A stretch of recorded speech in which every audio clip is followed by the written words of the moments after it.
Au lendemain de la réunion de haut niveau sur le sida tenue au siège des Nations Unies à New York en 2011, le moment est venu pour la mise en œuvre des résolutions de cette réunion sur le plan national. Ainsi, Pointe-Noire, la capitale économique du Congo, a été choisie pour donner le coup d'envoi de la campagne pour l'élimination de la transmission du VIH-Sida de la mère à l'enfant.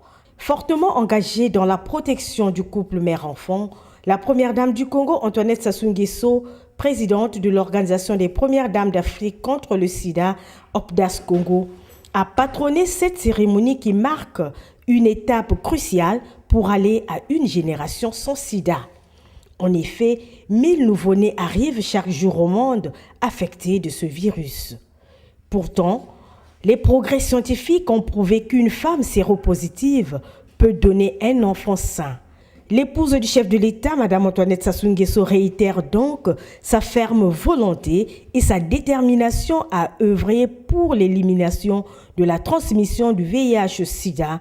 Pour marquer son engagement et sa détermination imparable dans le noble combat contre le VIH-Sida, la première dame du Congo, Antoinette Sassou Nguesso, présidente de l'OPDAS Congo, l'Organisation des premières dames d'Afrique contre le sida section Congo, a procédé ce 1er décembre 2012 à la mise en service du Centre de formation et d'appui conseil sur les questions de VIH-Sida pour les femmes et les filles du département du Pôle. 1er décembre, journée internationale de lutte contre le sida. Cette journée est célébrée pour montrer à la face du monde les dégâts que cause cette pandémie et mener des actions en vue de la stopper. Fortement engagée dans le noble combat contre le VIH-Sida, la première dame du Congo, Antoinette Sassou Nguesso, a fait le déplacement de Sibiti dans le département de l'Alékoumou ce 1er décembre 2013 pour intensifier la campagne de l'élimination de la transmission du VIH de la mère à l'enfant. À Sibiti, la première dame du Congo n'est pas allée main vide. La présidente de la Fondation Congo Assistance a remis des médicaments et du matériel médical à l'hôpital de base de Sibiti. Une supplémentation alimentaire pour les mères séropositives, des ARV pour une couverture de 6 mois et des kits de césarienne.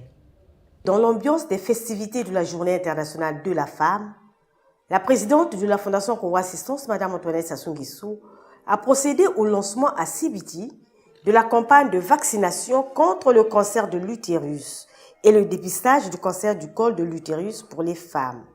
Grande protectrice des droits de l'homme, la première dame du Congo, Antoinette Sassou Nguesso, présidente de la Fondation Congo Assistance, a insisté sur le changement de comportement avec pour point de mire le dépistage.